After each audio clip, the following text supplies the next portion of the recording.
समझाता है। भले ये ज्ञान में बोला जाता है वन बिकम मैनी, एक से अनेक की उत्पत्ति हुई है।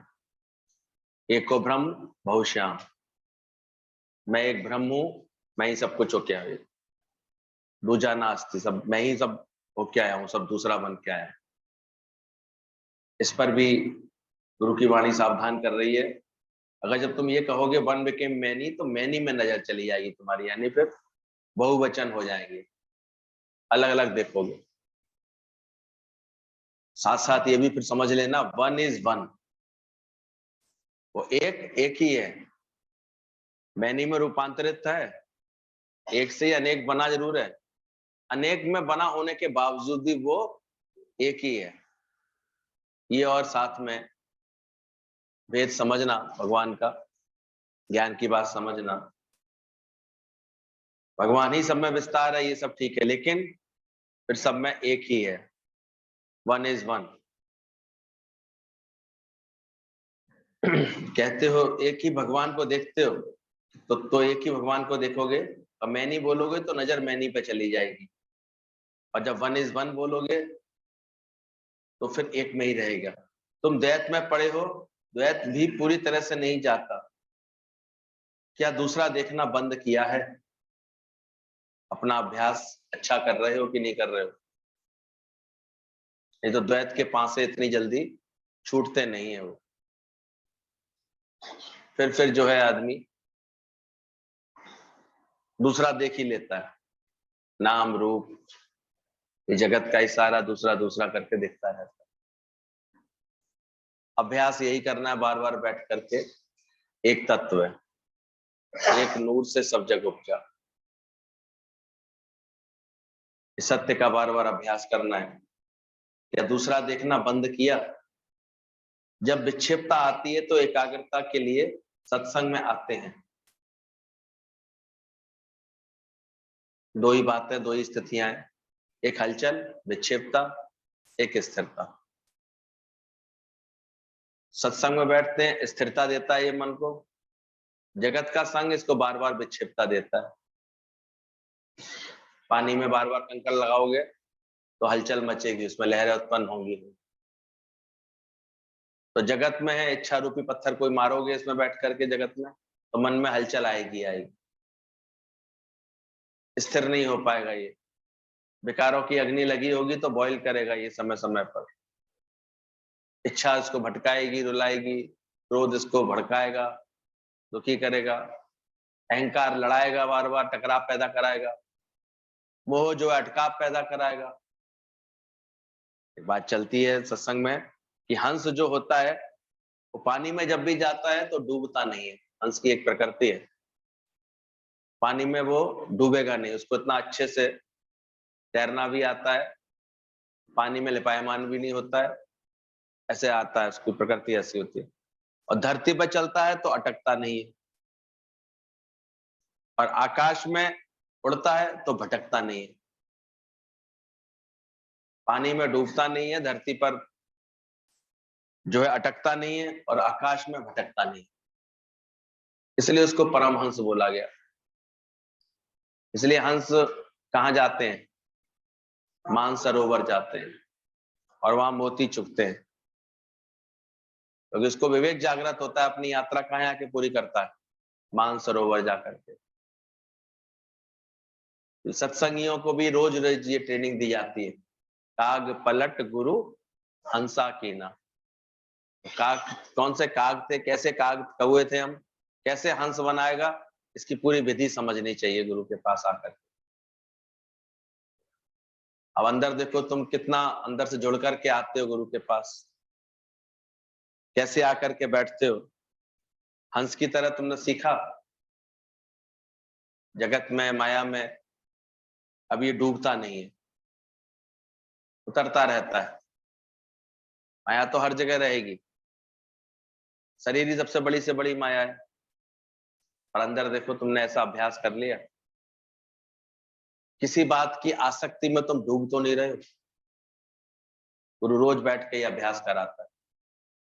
अचानक ही परिवर्तन आ जाए, अचानक ही कोई ऊंच नीच हो जाए, नफा नुकसान हो जाए, हानि लाभ हो जाए कुछ, मिलना बिछड़ना हो जाए, किसी के शरीरों का आना जाना हो जाए, और अगर ठीक से अपनी प्रकृति सही संभाल ली होगी ज्ञान के अनुसार, तो आप डूबोगे नहीं, कोई आसक्ति तुमको रुलाएगी नहीं, अंदर इतना अच्छा ज्ञान का अभ्यास चलता रहेगा, ज्ञान पक्का रहेगा, और धरती पर फिर अटकेगा नहीं किसी में।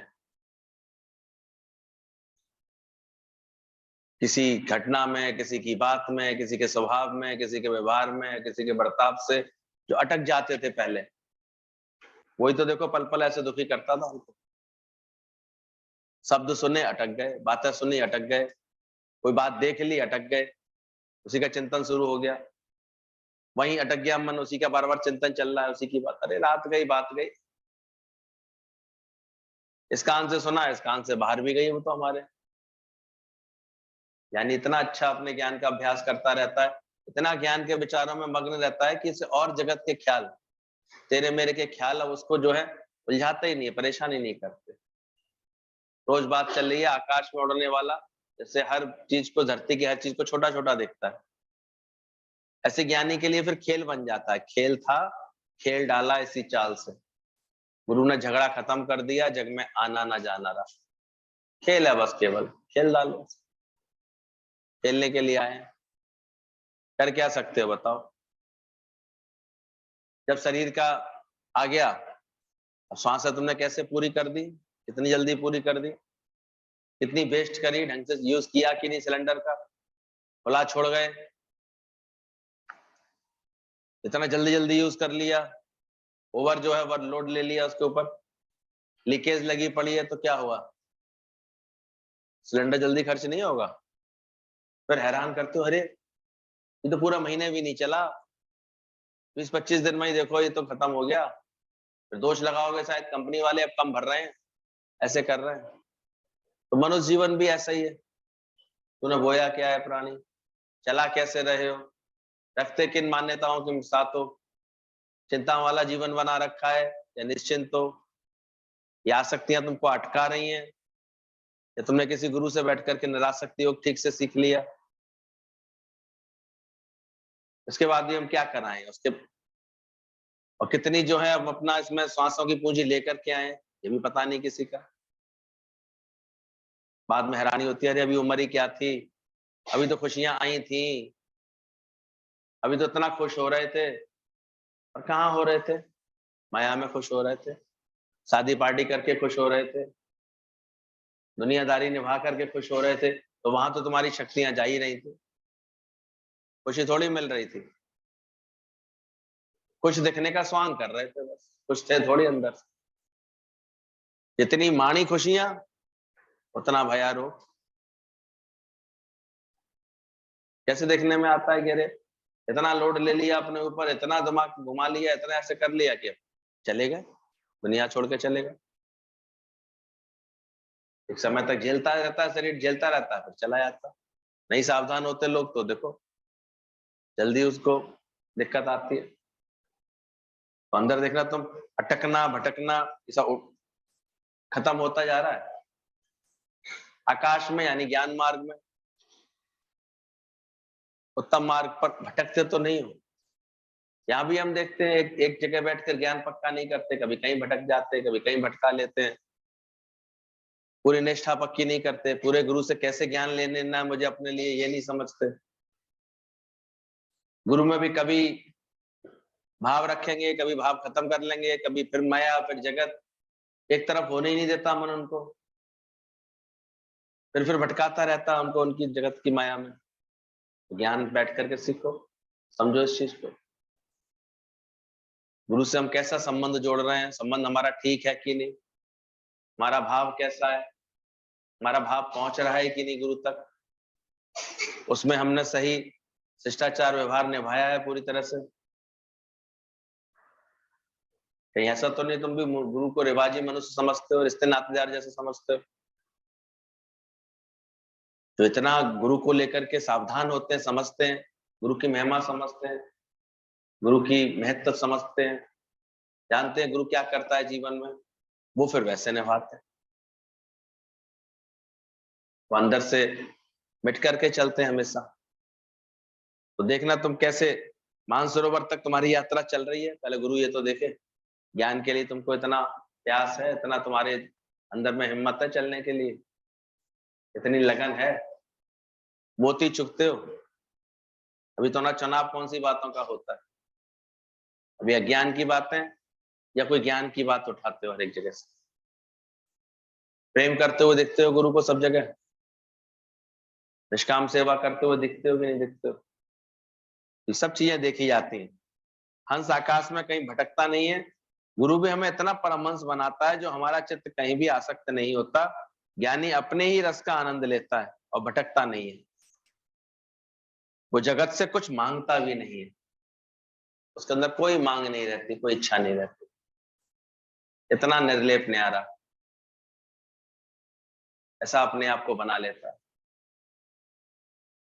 तो बोला गुरु के पास आते हैं, तुमने ये अद्वैत की बात समझी कि मैं एक ही तो हूं, एक परमात्मा का ही तो पसारा है।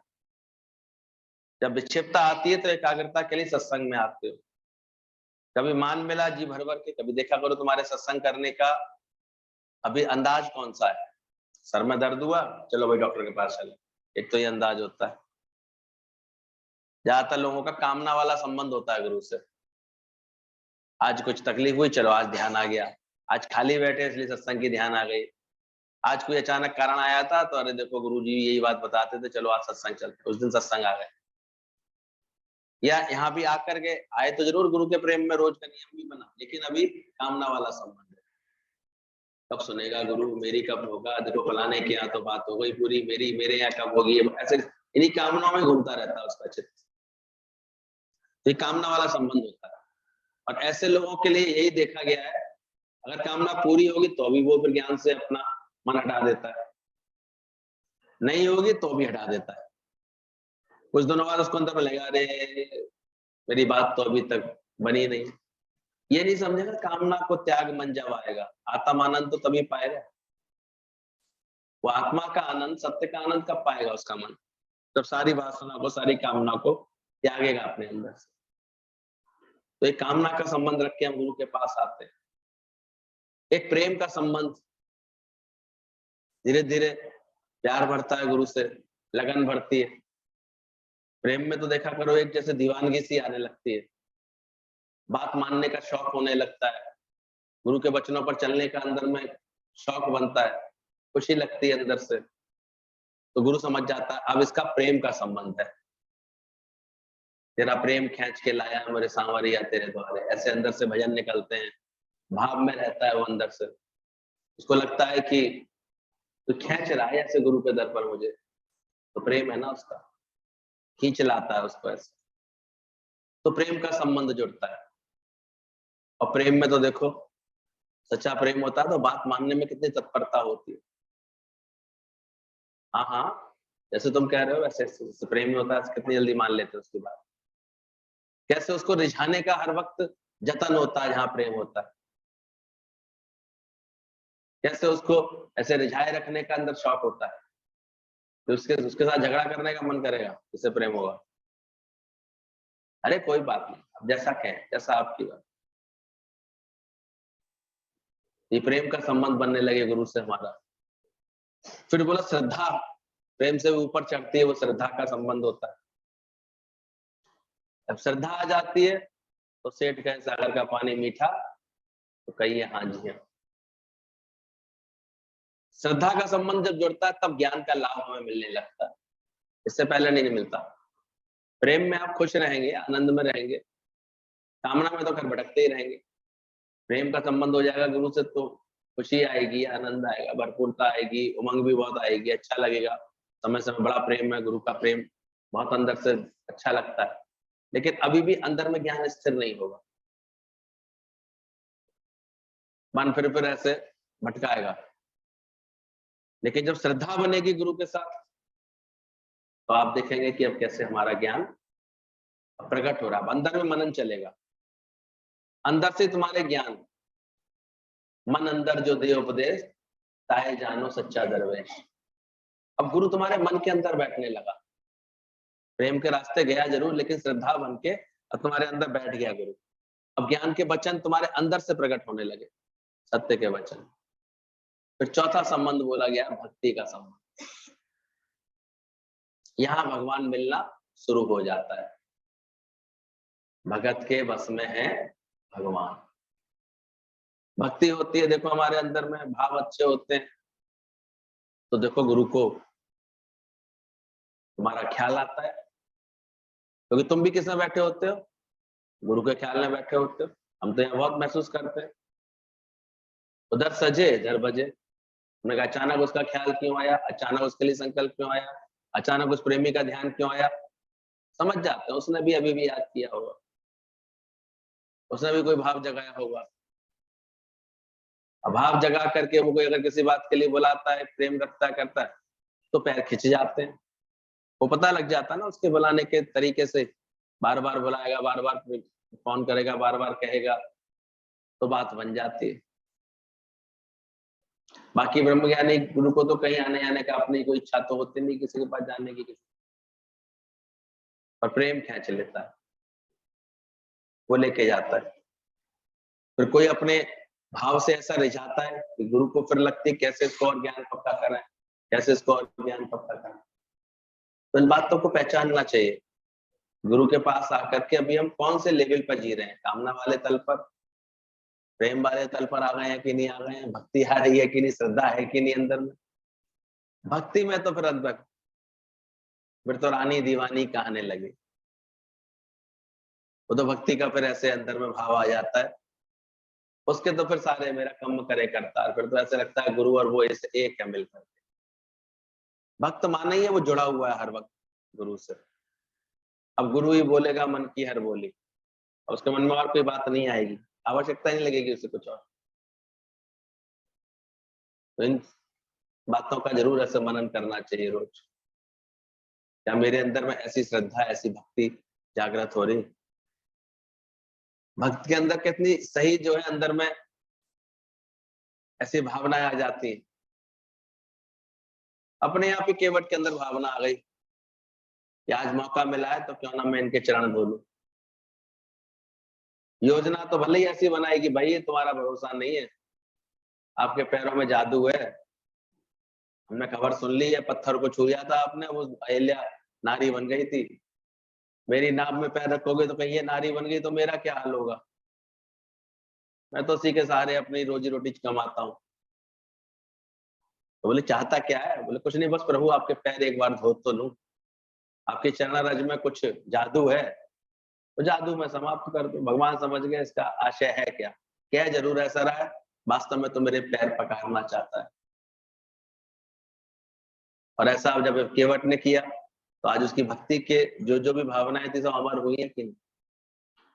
फिर उतराई भी नहीं ली, कोई निष्काम था, उसको कुछ कामना ही नहीं थी, उसको तो बस एक ही धुन लग गई थी, मैंने भव से किया है प्यार पार, तुम करना भव सागर से पार, मैंने तो नदी की है पार, तुम करना भव सागर से पार। तो भक्तों की तो कथाएं बनी है ना। भक्त कितने भी, सुदामा कितना भी दरिद्र हो गया, कभी उसको भाव नहीं आया कि मुझे भगवान से मांगना है। बार बार पत्नी कहती थी तो पागल हुई है क्या, भगवान प्रेम करने के लिए होते हैं, मांगने के लिए थोड़ी होते हैं। भगवान मेरा दोस्त है, मेरा प्रेम है उससे। तो कहते तुम इतने दरिद्र, मांग तो लो, कभी नहीं मांगा उसने, बहुत कहने पर मिलने गया बस द्वारकाधीश से, और वो भी संकोच में कि कुछ तो लेके जाना है, तो पत्नी ने लाके चावल दे दिए, और वो चावल भी वहां उसके महल देख करके मैं थोड़े से चावल की पोटली क्या दिखाऊं इसको कि मैं तुम्हारे लिए केवल ये लाया हूं, मित्रता के नाम पर, प्रेम के नाम पर। लेकिन प्रेम के भाव भगवान से छुपते तो है नहीं, भगवान ने प्रकट कर दिया। एक एक मुट्ठी खा ली उसकी, हम सभी जानते हैं कैसे कायाकल्प कर दिया, तीनों लोगों का उसको सुख दे दिया, राज्य दे दिया। तो भक्ति में फिर ऐसे लीलाएं और ऐसे खेल दिखाई देते हैं। आज कितने भगत बने भगवान, गुरु से सच्ची भक्ति करते रहे तो आज कैसे निश्चय में बैठे हैं, कितनी निष्कामता से वो लोग अभी तक सेवा कर रहे हैं, उनका जीवन कितना सुंदर दिखाई देता है, दुख कष्ट जैसे कोई रहता ही नहीं दूर दूर तक। अंदर भक्ति का संबंध बहुत भाव की बात होती है। तो गुरु हमको ऐसा परमहंस बनाता है कि जहां हमारा पानी में डूबना बंद हो जाए, आकाश में भटकना बंद हो जाए और धरती पर अटकना बंद हो जाए। स्थूल में जगत के संबंधों में अभी अटकना बंद हो जाए। ऐसे एक ही बात बस याद रह जाए, मानुष देह किसके लिए मिली है? मुक्ति पाने के लिए, परमात्मा को पाने के लिए, सत्य पाने के लिए। और इसका कोई और काज तेरे कछु ना काम, मिल साध संगत बच के वर्ग। उसको भटकने का कहीं मन ही ना करे। एक ज्ञान मार्ग मिल गया है, गुरु का मार्ग मिल गया, वो बिल्कुल स्थिरता से बैठेगा, नियम से अपना अभ्यास करेगा, अंदर अंदर अपने भक्ति के संबंध को और बढ़ाता जाएगा धीरे धीरे। तो ऐसा लगता है इससे उसके सारे काम ऑटोमेटिक हुए पड़े, इतना वो ज्ञान स्वरूप होता चला जाएगा। तो परमहंस बना देता है गुरु हमको। अज्ञानी परिस्थितियों में खुश रहते हैं, फिर दुखी भी रहते हैं। नदी मर्यादित किनारों से अलग हो जाती है तो बाढ़ आ जाती है। दुनिया में देखो माया ऐसी ही है, जहां बचती है सहनाई वहां मातम भी होते हैं। दुख में धीरज सबसे सुंदर, फिर अधीरज हो जाते हैं। अंदर देखना, हमने ऐसा अपना अभ्यास कर लिया, इस वैराग्य वृत्ति को समझ लिया कि जहां बचती है सहनाई वहां मातम भी होते हैं। नानक दुखिया सब संसार, सोई सुखिया तस प्रभु आधार। कि अभी भी हम भी बरगलाओं की तरह ऐसे बोलते रहते हैं, ये हो जाएगा तो सुखी हो जाएंगे, ये तो यानी जानता है सोई सुखिया इस नाम आधार, वरना नानक दुखिया सब संसार। इसलिए वो सच्चे परमात्मा का आधार लेके जीता है, उसके आनंद में जीता है, उलझता नहीं है उस बातों से। अंदर देखना, नदी अगर मर्यादाओं से अलग हो जाएगी तो बाढ़ आ जाती है। दुख में धीरज सबसे सुंदर है। जब हंसते या दुखी होते हो तो मन को मजा आता है। बच्चों की जब जिद पूरी होती है तब वो और भी जिद्दी हो जाता है। इसलिए जल्दी से इस बातों को जीत लो, समझ लो, अंदर से अभ्यास कर लो। सुख भी मुझे प्यारे हैं, दुख भी मुझे प्यारे हैं। तो कहीं नहीं तो मन चुपचाप चुपचाप में इसमें सुख और दुख में दोनों में रस लेता रहता है, और ऐसा रस लेता रहता है कि इसकी स्थिति ऐसी हो जाती है कि जो है जैसे जिद्दी बच्चा हो जाता है ना, उसका कितना मुश्किल लगता है माँ बाप को। घड़ी घड़ी जिद करता है, घड़ी घड़ी जिद करता है, पिटता भी रहता है खामखा, और उसको आदत पड़ जाती है। तो गुरु भी देखता है मन भी ऐसा है जिद्दी, ये समझ तो योग नहीं सीखता, ये हो गया बड़ा अच्छा हो गया, अब ऐसा नहीं हुआ तो मैं दुखी। दादाजी रो के दिखा रहे थे ना अभी, करेंगे ऐसे करेंगे, मन है ऐसा। जरा कुछ मन जैसी बात नहीं हुई बस परेशान हुआ, दुखी हुआ, बहुत परेशान। अरे खेल देखो सारा। तो अंदर में देखना, जिद्दी मत बनने देना। जिसकी इच्छा पूरी नहीं होती वे बच्चे संतुष्ट रहते हैं।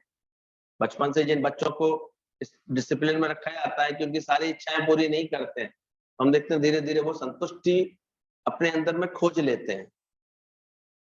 अच्छी समझदार माँ होती है, जितनी आवश्यकता होती है तो पूरी करती है उसकी, लेकिन उसकी बेजा मांगों को पूरा नहीं करती है, भले रोए बैठ के। तो रोते रोते उसको संतुष्टि आ जाती है। वो समझ जाता है धीरे धीरे कि मैं बार बार मेरी मनमानी नहीं चलेगी, पूरी जिद नहीं चलेगी, वही मिलेगा जो मेरे लिए हितकारी है, मेरे लिए लाभकारी। माँ बाप उतना ही मुझे दिलाएंगे, उतना ही करेंगे। तो वहां देखो, जब इच्छा पूरी नहीं होती तो बच्चे संतुष्ट रहते हैं। यहाँ भी गुरु थोड़ा कभी कभी डंडा दिखा दिखा जैसे बकरी के मन को बस में किया ना, ऐसे यहाँ भी अभ्यास कराता है। क्या बन के लोगे, क्या जाके लोगे, क्या देख के लोगे, क्या जरूरत है तुम्हें जाने की।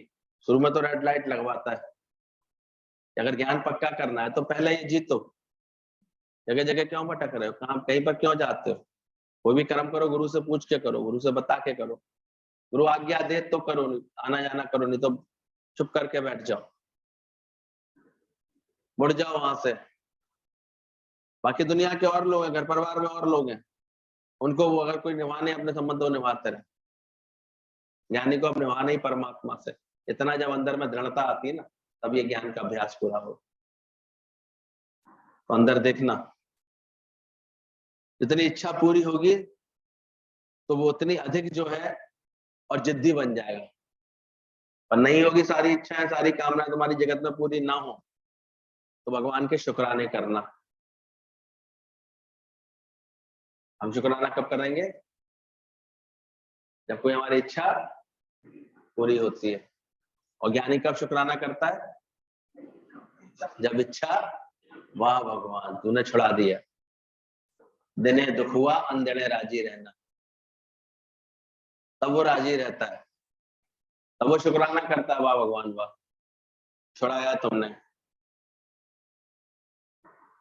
बाकी जिद्दी हो जाता है मन, हम देखते हैं ये भी एक अजीब तरह की जिद्दी रहती है। मन की जिद्दी तो है, वो हमें दुखी सुखी कर रही है, बाकी तो आनंद स्वरूप है, उसे भूल जाता है फिर दुखी सुखी होता है। जिसकी पूजा, जिसकी इच्छा पूरी नहीं होती वो संतुष्ट होते हैं। गुरु हमें अटकल सिखाता है, इसलिए गुरु बार बार सिखाता है मरी जियो जग में, मन को मुर्दा बनाओ। मान हुआ तो खुश, अपमान मिला तो दुखी हो जाते हो। मौसम में हेर फेर होती रहती है, गर्मी में भी हाय हाय करते हो। मन के अनुकूल चल हालतें जरूरी नहीं है कि आए, परिस्थितियों प्रतिकूलता में भी अनुकूलता को ढूंढो। ये हमें प्रैक्टिस कराता है गुरु। प्रतिकूलता भी कोई है तो उसमें भी तुम अनुकूलता समझो, तो भगवान उसमें भी कोई कृपा बरसा रहा है, कुछ अच्छा कर रहा है मेरे ऊपर। हनुमान को पुकारो नहीं, पर कोशिश करो कि कामयाबी मिल जाएगी। गाड़ी कीचड़ में फंस गई तो क्या बैठ गया वो करने? हनुमान चालीसा पढ़ने बैठ गया। अब हनुमान जी आप ही निकालो गाड़ी, हमारी गाड़ी। बहुत देर तक पढ़ता रहा, गाड़ी टस से मस ना हो। ज्ञानवान देख रहा था कर क्या रहा है, बोले अब हनुमान जी आएंगे तो मेरी गाड़ी निकालें। बोले हनुमान जी की भक्ति कर रहा है और हनुमान जी के बारे में समझा ही नहीं तूने।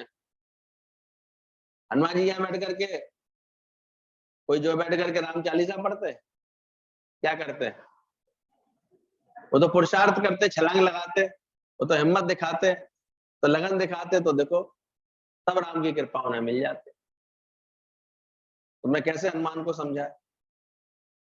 कोई बात आती है, कोई रुकावट आती है, तो कामयाबी कब मिलेगी? तुम कोशिश करोगे पूरी। तो हनुमान को पुकारो नहीं, कोशिश करो तो कामयाबी मिल जाएगी। तुम्हें नहाना है तो बाथरूम में जाओगे ही ना, कि कम पलंग पे बैठे बैठे नहाना तो चाह रहा हूँ, नहाना तो चाह रहा हूँ, बैठा हूँ पलंग पे, तो नहा लोगे क्या?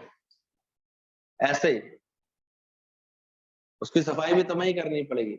हाथ पैर चलाए बिना किसी को कुछ नहीं मिलता। ज्ञानी भी रात दिन काम करता है। बड़े दिनों में ये अंदर की जो एक हमारी आलस वाली प्रकृति होती है ना, हरामगर्दी से कहते हैं, वो गुरु धीरे धीरे दूर करा पाता है। ये तो कोई कोई तो परमानेंट ही होते हैं, वो तो इसी में ही प्रारब्ध तो मिल ही जाएगी ना।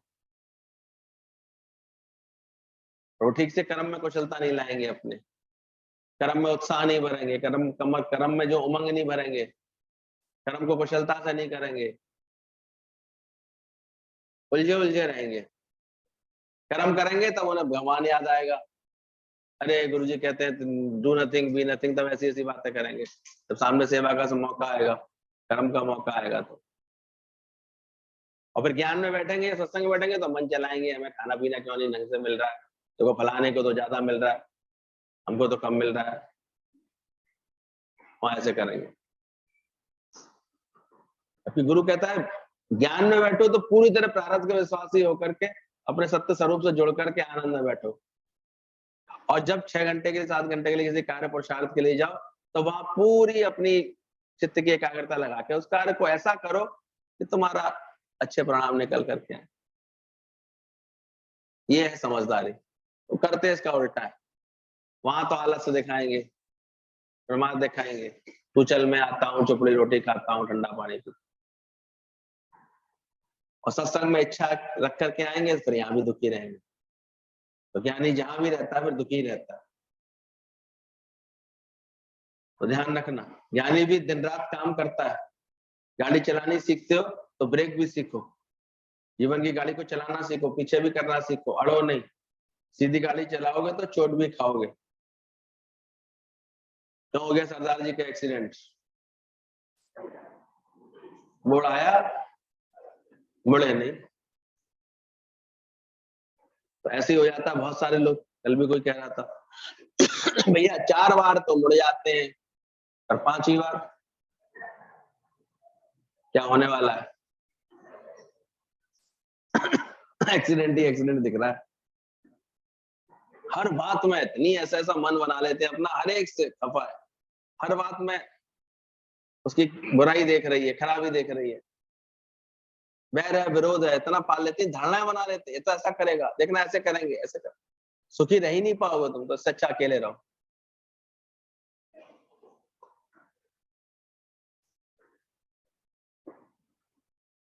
संग तो वही रह सकता है जिसका एडजस्टिंग नेचर बनता है, प्रेम वाला स्वभाव बनता है, किसी का संग तो उसी को मिलता है।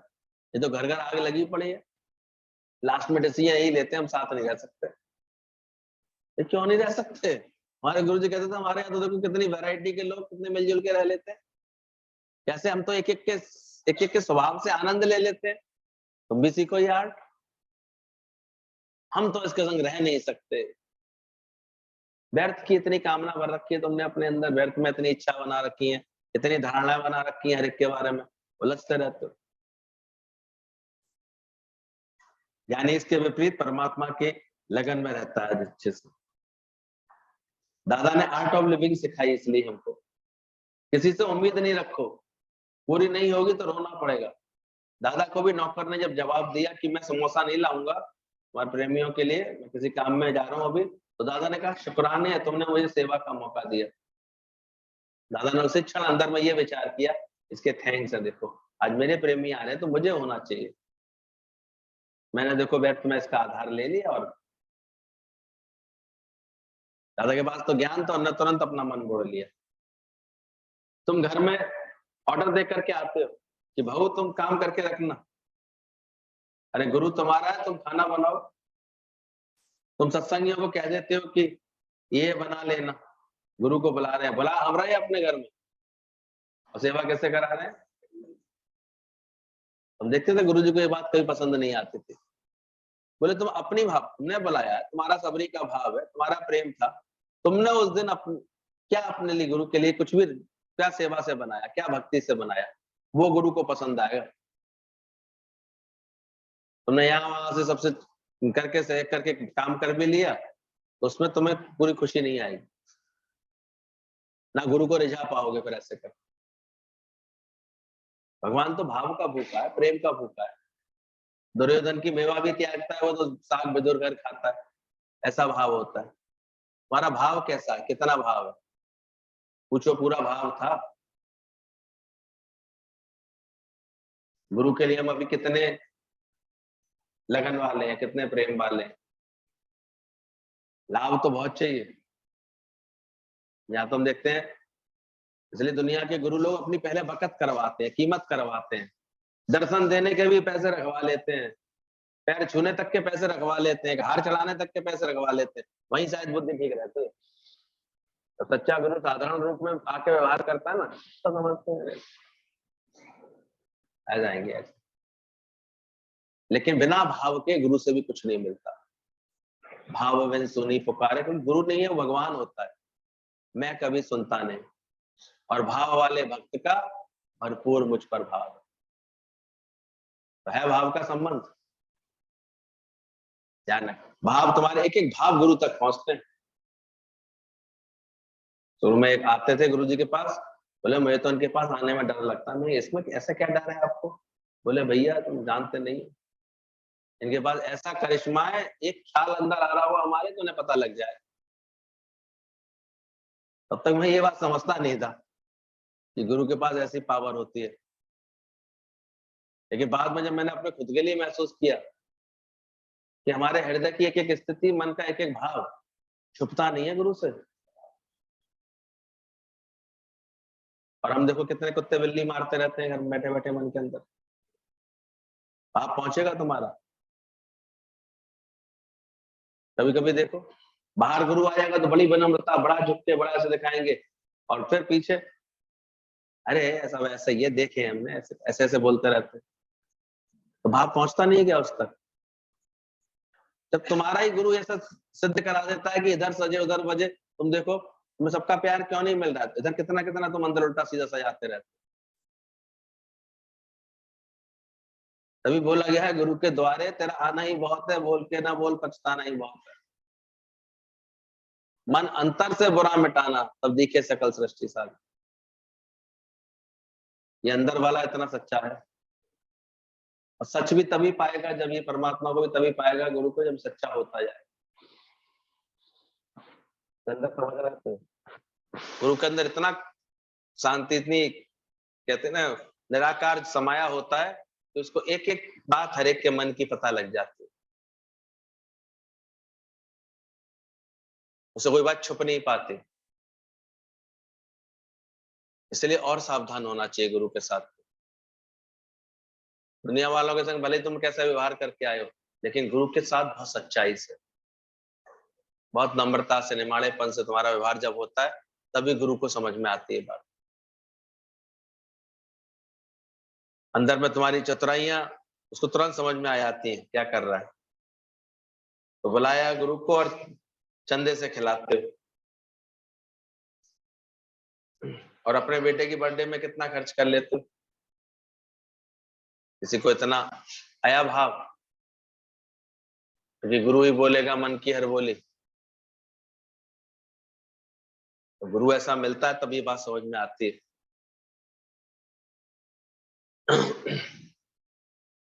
बोले कोई प्यार से नहीं करता, अंदर में कुड़कुड़ करते हैं। हम कहीं जाते हैं तो खुद ही दूध सब्जी ले जाते थे, किसी के ऊपर बोझ नहीं होते। गुरु को इतनी आर्ट ऑफ लिविंग आती है, कभी उसका जीवन किसी पर बोझ नहीं बनने देता। दुनिया के तो भाई बामन तो दूसरों के ऊपर मांग करके ही जीते हैं, पर हमारे गुरु ने ऐसा कोई आचरण ना दिखाया ना सिखाया कभी। अपनी प्रारब्ध भक्त भाग्य में पूरी तरह संतुष्ट। तो तुम्हारे 100, 1000, 500 रुपए लेकर के करेगा क्या? उसे करना क्या है? उसे तुम्हारे दिल का खोट चाहिए, तुम्हारे अंदर का सच्चा प्यार चाहिए, तुम्हारा ऐसा परमात्मा से मिलने का शौक चाहिए जिस काम के लिए वो गुरु आया है। गुरु मिला है गोविंद, तो तुम्हारे रिश्ते नातेदारों को मिलाने थोड़ी आया हुआ है। अरे गुरु जी कृपा करिए हमारे घर भी बहू आ जाए, और वो तो आ ही जाएगी, कौन सी बड़ी बात है। जैसे संकल्प होगा तुम्हारे बच्चे का तो हो जाएगा, ये सब काम तो हो जाएंगे। इसके लिए थोड़ी बैठा हुआ है। गुरु तो तुमको परमात्मा से मिलाने के लिए होता है। गलती से इन सब कामों के लिए गुरु को नहीं रखना आगे। गुरु को हमेशा रखो तो मेरा मन ऐसा निर्मल हुआ, क्या मेरा प्रेम इतना परवान चढ़ा, या मेरा भाव ऐसा बना कि मैं खींच पाती हूँ गुरु को, ले जा पाती हूँ गुरु के पास, या गुरु को अपने पास बुला पाती हूँ। भावना बलवान है तो पल में खड़ा भगवान होता है। ध्यान रखना है इस बात का। दादा ने आर्ट ऑफ लिविंग सिखाई। हमारे यहाँ तो बहू आती है, तुम पलंग पर चढ़ के बैठ जाते हो। जैसे पहले काम करते थे आज भी वैसे ही करो, तो देखो कोई दुख नहीं बनेगा। पर एक भाव बदल लेते हैं, कितने घरों में ये कलेश का कारण बनता है। अब तो बहू करेगी, यहाँ तक कि हम लोगों ने उनके अंदर की कुनीति ऐसी कुटिलताएं देखी, बातें देखी, अब बहू आ गई ना, अब नौकरानी छुड़वा दो। अब ये करेगी ना, ये क्या करेगी दिन भर, क्या करेगी? और आजकल तो समय बिल्कुल बदल गया है। वो 25-50 हजार कमाने वाली बहू तो तुम्हारे यहाँ घर की नौकरानी बनने के लिए आई है। अरे प्रेम से आनंद से जीवन जी लो, यही बड़ी बात होती है। हर तरह की अकल गुरु देता है तुम्हें, आर्ट ऑफ लिविंग सिखाता है। तुम्हें हो क्या, बहुत से लोगों के शरीर बेकार होने लगते हैं बहू आने के बाद, बिना ज्ञान में। देखो जाते यहाँ सत्संग में तो हम टोक टोक करके उनकी बुद्धि ठीक करते रहते हैं। बहू आ गई तो तुमने अपने काम करना, अपना ये सब करना क्यों छोड़ दिया? शुक्र करो कोई बहू नहीं आई अभी, शरीर चलता रहेगा, ठीक रहेगा, ये फिट रहेगा। इसकी किसी किसी की हेल्प की जरूरत है तो हेल्प ले लो, हेल्पर रख लो, वो अलग चीज है। लेकिन कभी भी आस मत करो, किसी से इच्छा मत करो। आशाएं करोगे तो बैठ के सोचोगे, वो उनका अपना धर्म है, उनको अपने बहू का धर्म निभाना अच्छा लगता हो, उन्हें प्रेम देना अच्छा लगता हो, बढ़ के सेवाएं संभालना अच्छा लगता हो, तो भले ही करें। वो भी तुम मुड़ के झुक के उन्हें सिखा सको तो सिखा सकोगे, पर वैसे नहीं। तुम आज भी वैसे ही चलो, अपने जीवन में परिवर्तन मत आने दो। तो ये भी एक तो मानसिक थकावट होती है, बड़ी उम्र होते होते ऐसे करके, अब हमसे क्या होगा, अब हम क्या कर पाएंगे, ऐसे वो कहता है नहीं, अंत तक। भगवान को कोई बुढ़े होते देखा? कितने झंझट कृष्ण भगवान करते रहे, पूरे करते रहे, अंत तक करते ही रहे। तब उनके चरण देखने के लिए कल बावले हो रहे थे लोग। इतनी अच्छा दिन था कल का। कल कोई कह रहा था तो इतनी अच्छाइयां हुई थी, गंगा का अवतरण हुआ था, और क्या कहते हैं, बस परशुराम जी का जन्मदिन था, और उसका वो था, उन सबको भूल करके मौला मेरे मौला कर रहे थे। गंगा मैया की आरती गा लेती कल, परशुराम जी की कोई आरती गा लेते बैठ कर। ये भी अकल देनी पड़ती कि सही संस्कारी तो बनो अंदर से।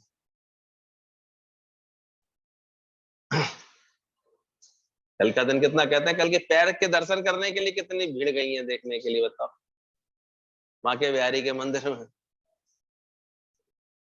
तुम्हारा भी आचरण ऐसा हो कि तुम्हारे चरण देखने के लिए लोग पहुंचे, काय को पहुंचे उसके मंदिर में। आचरण है, उसने ऐसा निष्काम प्रेम दिया है, ऐसा ब्रह्म ज्ञान दिया, गीता का ज्ञान दिया जो आज तक अजर अमर है, सबको सुख देने वाला ऐसा दिया। तब उस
गुरु बनने के लिए ज्ञान ले लेते हैं, सोचते हैं चलो हमें भी मौका है, अपने मोहल्ले में सत्संग करेंगे, अपने शहर में सत्संग करेंगे, हम यहाँ गुरु के गुरु बन जाएंगे। गुरु का वचन तो सत्य है, तो बोलता है वाणी, उसके पीछे चलने लगते हैं लोग आप। लेकिन उसके अंदर सावधानी है। बोला गुरु जी ने, गुरु लोग सारे दिन हुकूमत करते रहते हैं, फिर उनके स्वभाव बन जाते हैं, तुम ये करना, तुम ये करना, तुम ये करना। और फिर देखो कितने नीतियां कुनीतियां चलती रहती हैं उनके जी मन के अंदर। इसको ये कह देंगे, इसको ये कह देंगे, इसको ऐसे कह देंगे, चलता। सच्चाई रहे तुम्हारे जीवन में, आचरण में, तो बड़ी बात होती है। क्या मतलब होता है? सच्चा गुरु तो वही का वही, जो एक पल में राम मिला दे, मिला के फ्री करता है, छुट्टी करता है, बातों में नहीं अटकता, ना अटकाता किसी को। सच्ची प्रेरणा देता है, अपने घर में जरूर आ जा, खुद ही के बदले खुदा को पा जा। हमारी खुद की खुद ही मिटवाता है सच्चा गुरु। तो गुरु बनने के लिए ज्ञान नहीं दिया है गुरु ने, मिटने के लिए ज्ञान दिया है। अर्जुन ने बोला ये प्रमथन स्वभाव वाली इंद्रियां मुझे परेशान करती हैं, तुमने कभी बोला? अर्जुन तो सुझाव हो गया था, उसे तो ज्ञान सुनने के बाद समझ में आ गई बात, आखिर ये परेशान कौन करती है मुझे। उसने तो सही बात गुरु के आगे बोली, मेरे को प्रमथन स्वभाव वाली इस मन को कैसे जीता जाए। तो भगवान ने उसको पूरी युक्ति समझाई। दृढ़ वैराग्य से और नित्य के अभ्यास से हे अर्जुन ये मन बस में होगा, ये ऐसे ही नहीं होगा। तुमने भी जान लिया ये मन ऐसा है, क्षण क्षण पे ऐसे ऐसे भगाने वाला है। ये प्रमुतन स्वभाव वाली इंद्रियां, आंखें कुछ देख के चंचल उठती हैं, कुछ सुन के चंचल हो जाते हैं कान। तो पांचों ज्ञान इंद्रियां, पांच कर्म इंद्रियां बड़ी चंचल है। प्रमुथन इन्हें बार बार वो कोशिश करने की आदत होती है। देखो एक बार देखा तसल्ली थोड़ी आती, फिर देखूं फिर देखूं। प्रमुथन स्वभाव है इसका। जितना भोग भोगते हैं उतना ये भोग और जैसे अंदर में जड़ हो जाते हैं। ये इसकी एक स्वभाव होता है। इसलिए इसको सिर्फ वैराग्य से जीता जाता है। वो इच्छा पूर्ति से कभी भी तुमने सोचो भोगों को जीत लोगे, कभी नहीं होगा। इस पर तो संयम और वैराग्य जब रखा जाता है तभी ये मन बचता है इसको। कभी सोचो खुला छोड़ दें इंद्रियों को, चलो भोग करके तृप्त हो जाएंगी, नहीं होंगी ये और बिगड़ जाती हैं। तभी बोला गया इसके लिए सिर्फ बार बार मुझे ये परेशान करते हैं। जितने लोग हैं उन सबके विषय में मन चलता रहता है। तुम किस किस को चला सकते हो। झाड़न खुद गंदा होता है और को और कोने में रखा जाता है। तुम जो सबको सारे दिन सिखाते हो सुधारते हो तो तुम्हें कहाँ रखा जाएगा। तो झाड़न वाला स्वभाव भी अपना नहीं बनने देना कभी। दुनिया ना बदले बदल जाए हम। ज्ञानी कभी ऐसा नहीं होता कि ऐसा स्वभाव बना है कि इसको सुधारना है, इसको बदलना ना। तो शरण आता है तो उसके वो अपना अभ्यास करता है बैठकर। तुम गुरु की बात पर कितना चलते हो तो कोई तुम्हारे बात पर चलेगा। क्यों नहीं क्यों किसी से पैर छुआते हो। गीता मान ने बोला नमस्ते करने में भी दो रहते हैं। हम तुम एक हैं तो भय डर भय झगड़ा सब खत्म हो जाता है। गीता ने कितनी सुंदर समझ दी है कि पैर भी क्यों झुकाते हो, क्यों सुनते हो। हाथ भी जोड़ने में तो दो रहते हैं। इतने सच्चे गुरु का ज्ञान है, इतना ऊंचा ज्ञान है। लेकिन अभी देखो हम देखते हैं अपना जीवन अच्छा बने ये तो भूल चुके हैं। मेरा जीवन कैसा, उसमें कोई खुशबू है, उसमें कोई अच्छाई है, कोई बात है, कोई ज्ञान से मैं अभ्यास करके मैंने तपाया है अपना जीवन। बनावटी बातों से तो आएगी नहीं खुशबू कभी। इसलिए इस पर ध्यान देना चाहिए। मन अपने से अगर बुरा मिटा होगा तो दिखे सकल सृष्टि साजन, परमात्मा दिखाई देती है। तो इन सब बातों पर गुरु हमेशा सावधान करते थे गुरु जी, क्योंकि बहुत जल्दी ये गुरु बनने के लिए तत्पर हो जाता है। बहुत जल्दी किसी दूसरे को सिखाने के लिए, सुधारने के लिए तत्पर हो जाता है, झाड़न बन जाता है। अरे कोई श्रद्धा से आप झुके और तुम उसको झुकने ना दो, ये तो सुंदरता दिखाई देती है इस ज्ञान के आचरण की। और जबरदस्ती किसी के लिए तुम्हें भाव है झुके तो सही, तभी तो ना ज्ञान लगेगा। ये कभी ज्ञान नहीं है, कभी सच्चाई नहीं है। उसके खुद अंदर में इतना तुम्हारा प्यार उसको मिल जाए, इतनी तुम्हारे अंदर का आचरण, तुम्हारा आदर्श इतना ऊंचा उसको दिखाई दे, उसका सर अपने आप श्रद्धा से झुके। भजन में गाते हैं ना, इतना ऊंचा आदर्श जहां गर्दन खुद ही झुक जाती है। झुकानी नहीं पड़ती, खुद झुकती है। तो ऐसा अपना जीवन बनाओ, उसके लिए गुरु ने प्रेरित किया, ना कि कुछ बनने के लिए। बनना बनाना खत्म होना चाहिए।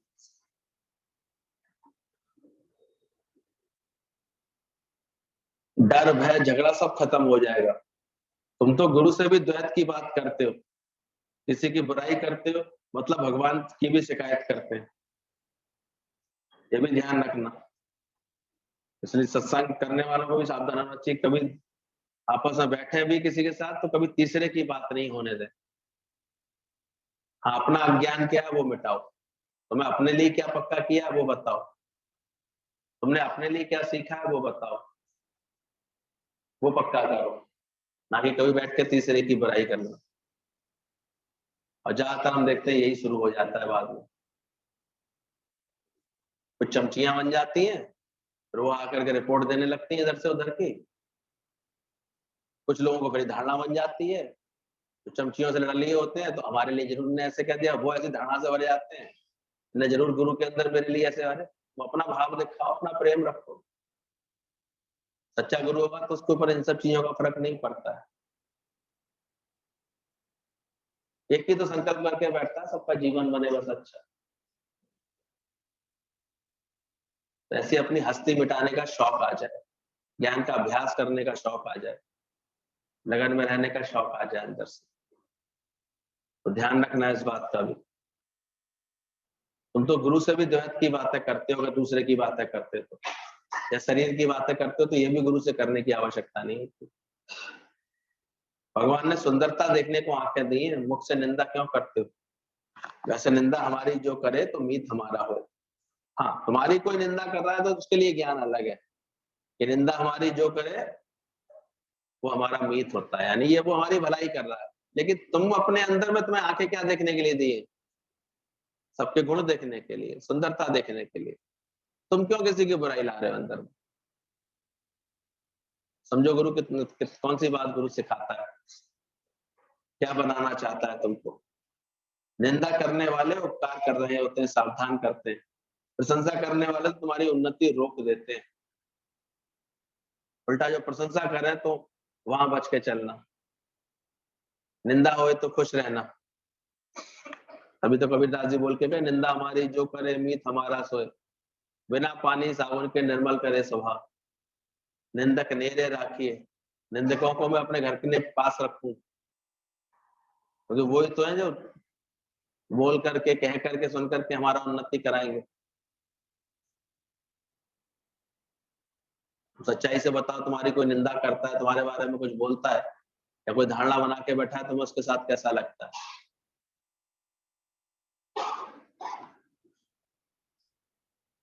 ये भी लगता है कि नहीं, सिद्ध तो करूं अपने को, मैं ऐसी नहीं हूं, बताऊं तो सही मैं ऐसी नहीं हूं।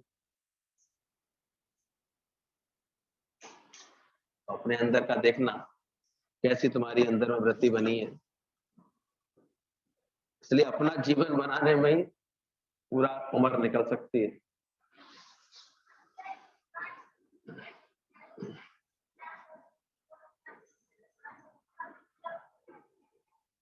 मतलब वो हमारी भलाई कर रहे हैं, जो हमारी निंदा कर रहे हैं अगर, तो हमें एक मौका दे रहे हैं कि हम अपने को देखें, कि मेरे अंदर ये गंदगी है तो नहीं, कहीं ये भूल मुझसे होती तो नहीं है, तो वो तुरंत अपने को सावधान करूं।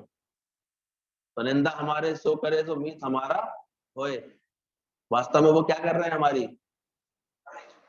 बाकी चापलूस और मित्र तो हमेशा तुम्हें गिराने वाली बातें करेंगे, जिनसे तुम्हारे स्वार्थ सधरे होंगे, वो तुम्हें क्या कहेंगे हमेशा? तुम्हारी किसी झगड़ा होगा, देखो तुम्हारे वाले, तुम्हारी प्रशंसा करने वाले तुम्हारी तरफ आके खड़े हो जाएंगे, सही है, बहुत खराब है वो, हम जानते हैं, बहुत बुरा है। और गुरु आके कहेगा तुमने झूठ क्यों बोला, तुमने उससे पलट के क्यों बोला, तुमने भाव पहले क्यों बिगाड़ा उसके लिए। एक लड़की संगत में बैठी हुई थी, अचानक कुछ प्रेमियों के लिए चाय बनाने का शाम को समय था, तो गुरु के सामने से वो उठ गई, गीतावान के सामने से। अब चाय बनाते बनाते अचानक केतली की चाय उसके हाथ पर गिर गई, उसका हाथ जल गया बुरी तरह। तो गीता भगवान ने भले तो जो उसकी दवा ववा करनी थी वो तो कर दी, लेकिन गुरु ने क्लास लगाई उल्टा उसकी। सच बताओ मुझे, ये हाथ तुम्हारा जला कैसे था? किसी ने कहा वो चाय गिर गई थी ना, सच बोलने दो उसको, उसके मन में क्या चल रहा था उस समय। वो लड़की इतनी सच्ची थी, तो सच्चाई से अपनी बात बताई कि जब मैं चाय बना रही थी तो मेरे मन में एक ही बात चल रही थी, इतने और बैठे हैं, वो तो कुछ कर नहीं रहे, मुझे ही भेज दिया गया, सारी सेवा मैं ही करूं। बोला इस खोटे ख्याल से तेरा हाथ जला है, तेरे को शुक्राना नहीं आया सेवा करते समय, प्रेम नहीं आया तेरे अंदर, भाव तेरा सही नहीं बना, इसलिए तेरे को ये दंड मिला। ऐसे पकड़ते थे गीता भगवान, इतनी सही पकड़ थी उनके अंदर। हम इतने सच्चे भी तो नहीं बनते गुरु से लड़की जैसे सच्चे ही हो जाए, छुपा जाएंगे मन के अंदर की गंदगियों को तो, और छुपा लो गंदे तुम ही रह जाओगे, हमें क्या। और सच्चाई से गुरु के आगे बात करता है। तो जिज्ञासु लड़ रहे थे परमहंस के उसके आश्रम में, भाई मैं सीनियर हूँ कि मैं सीनियर हूँ कि मैं ज्यादा बड़ा हूँ, बड़ा पुराना, बड़ा हूँ ज्ञान में कि तू बड़ा है ज्ञान में, इस तरह का बहस कर रहे थे। सब अपने को सिद्ध कर रहे थे, मैं बड़ा हूँ मैं बड़ा हूँ। गुरु के पास आए, तो गुरु जी आप हमारा आज झगड़ा मिटा दो, हम दोनों के बीच में एक बात चलती रहती है कि मैं बड़ा हूँ, कि ये कहता है मैं बड़ा हूँ, मैं पुराना हूँ, मैं अच्छा हूँ, गुरु मुझे ज्यादा प्यार करते हैं, इस तरह कई कोई भी धारणा बन जाती है अंदर में। तो झगड़ा था उनके बीच में, गुरु के पास आया, उन्होंने कहा ये तो बहुत आसान है झगड़ा मिटाना, इसमें कुछ। बोले अच्छा कैसे? बोले जो दूसरे को अच्छा समझ रहा है वही बड़ा है, जो दूसरे को बड़ा समझ रहा है वो क्या है? तुम्हें ऐसे झगड़े मिटाने आते हैं? मन अपने ते बुरा मिटाना, दिखे सकल सृष्टि साझा। बड़ा कौन हुआ?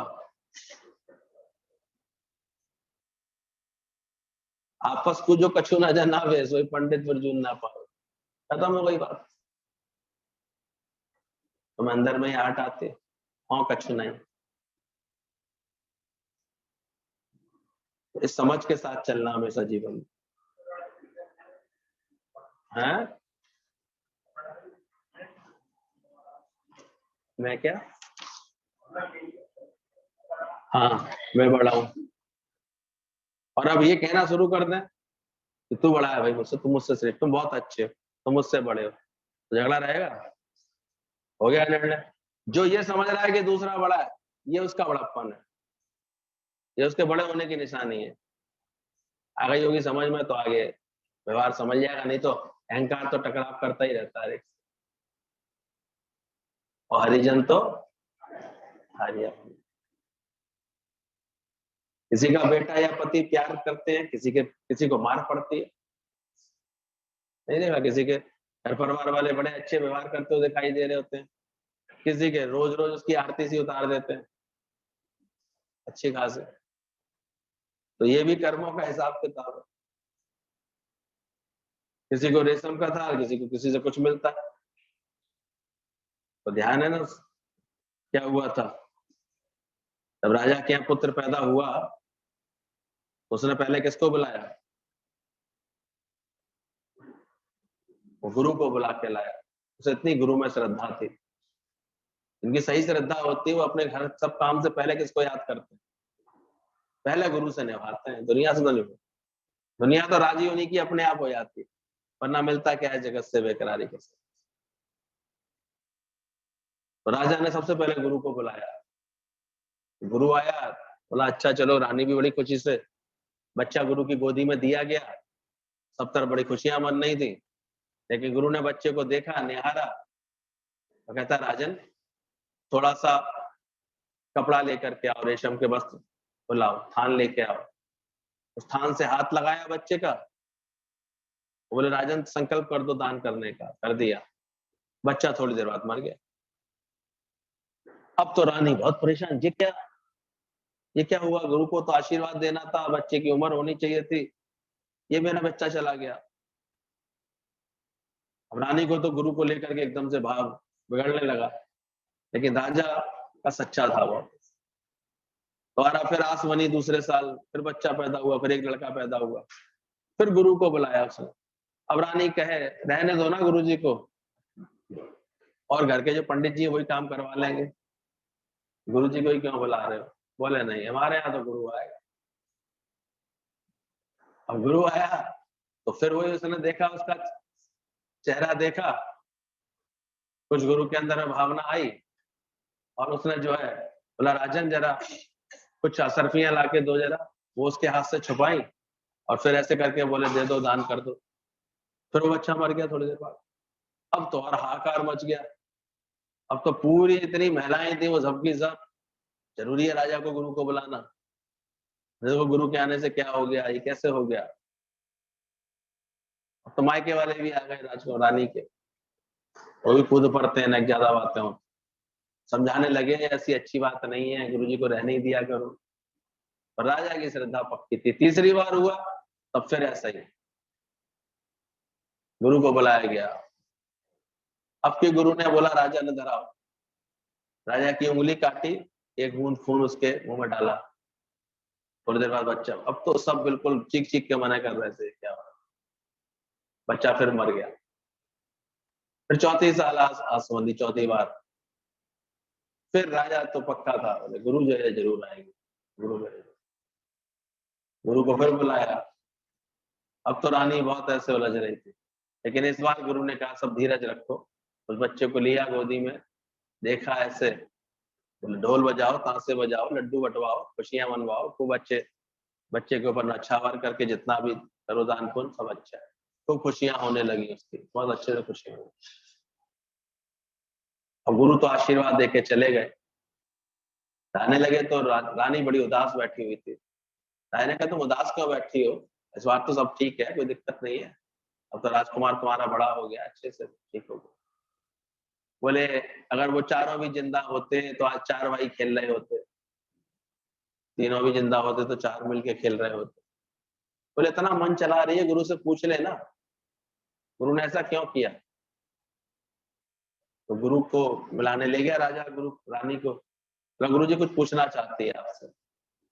रानी ने बोला कि गुरु जी ऐसा, बस चारों बार आप ऐसे ही आशीर्वाद दे देते तो आज चार गुनी खुशी होती हमारे परिवार में। गुरु ने कहा मैं कैसे दे देता, राजा मेरी शरण में है ना, तुम लोगों ने मेरी शरण ली हुई है, मेरा तो फिर धर्म ही यही है कि मैं कम से कम में तुम्हारा कष्ट मिटा दूं। ये सब कर्मों के हिसाब किताब से तुम्हें बाल बच्चे मिलते हैं, ये किसके हिसाब से आते हैं। ये राजा पिछले जन्म में क्या हिसाब करके आया था, कैसे इसने अपने एक पिछले जन्मों में एक अपने कपड़े वाले मित्र को लूटा था, उसका माल हड़प लिया था, दुकान में आग लगा के बोला था सब जल गया। वो आया था कर्जा लेने के लिए पुत्र बन करके, ये राजा को कंगाल बना देता। मैंने बचपन में ही वो हिसाब किताब पूरा कर दिया, विदा कर दिया उसको। दूसरी बार राजा ने एक जगह, पहले डकैत था एक जो जन्म में राजा, तो वो राजा डकैतियां करता था, तो वो आया था, वो राजा को लूट करके बिल्कुल बर्बाद करता। उसका मैंने कर्म कटवा दिया बचपन में, असरफियां दान करा दी, सब उसको दिलवा दी उसके हाथ में। तीसरा आया था जिसने खून किया था, राजा ने एक जन्म में मर्डर किया था, वो अपने जन्म कर्म का हिसाब का बदला लेने आया था। ये तो बड़े होते ही मौका देखते ही राजा को मार देता, और पसंद आता रानी, अभी राजा को मार देता। अब रानी की आंख खुलती जा रही थी, बोले अच्छा ऐसा होता है ऐसा। बोले हाँ रानी, अब ये चौथा पुत्र है, ये उस कर्म का फल है जब राजा ने किसी की सेवा भी की थी, किसी के प्राण की रक्षा भी की थी, किसी वृद्ध को जबरदस्ती ऐसे सेवा दे करके, प्रेम दे करके उसने किया था, तो वो आशीर्वाद देते हुए राजा ने आशीर्वाद दिया था, वो बच्चा बन के आई थी। अब ये उम्र भर राजा की सेवा करेगा, ये राजा की संभाल करेगा, सेवा करेगा। तब रानी के अंदर की समझ खुली कि बच्चों के रूप में कौन आते हैं। तो कोई पिटाई कर रहे होते हैं, लड़ाई कर रहे होते हैं, तो वो भी कौन होते हैं, इसकी शिकायत करते बैठ के एक दूसरे से। पागल तुम हो, कौन है पागल बताओ। अरे अपना ही कोई कर्म में आ गया, उसे प्रेम से खत्म कर लो, द्वेष खत्म करके देखो फिर से प्रेम में बदल लो चीज को। ये तो अकल सीखते नहीं गुरु से, इधर उधर अपने सब रिश्तेदारों में बुराइयां कर करके और पक्का कर लेते हैं वो सब चीज। सब लोगों में बुराइयां फैला फैला करके फिर पंचायतें होती है परिवार में, और कुछ नहीं होता। अरे कोई कर्म का हिसाब था भी है कोई आड़ा टेढ़ा, प्रेम से स्वीकार लेते, दूर कर लेते।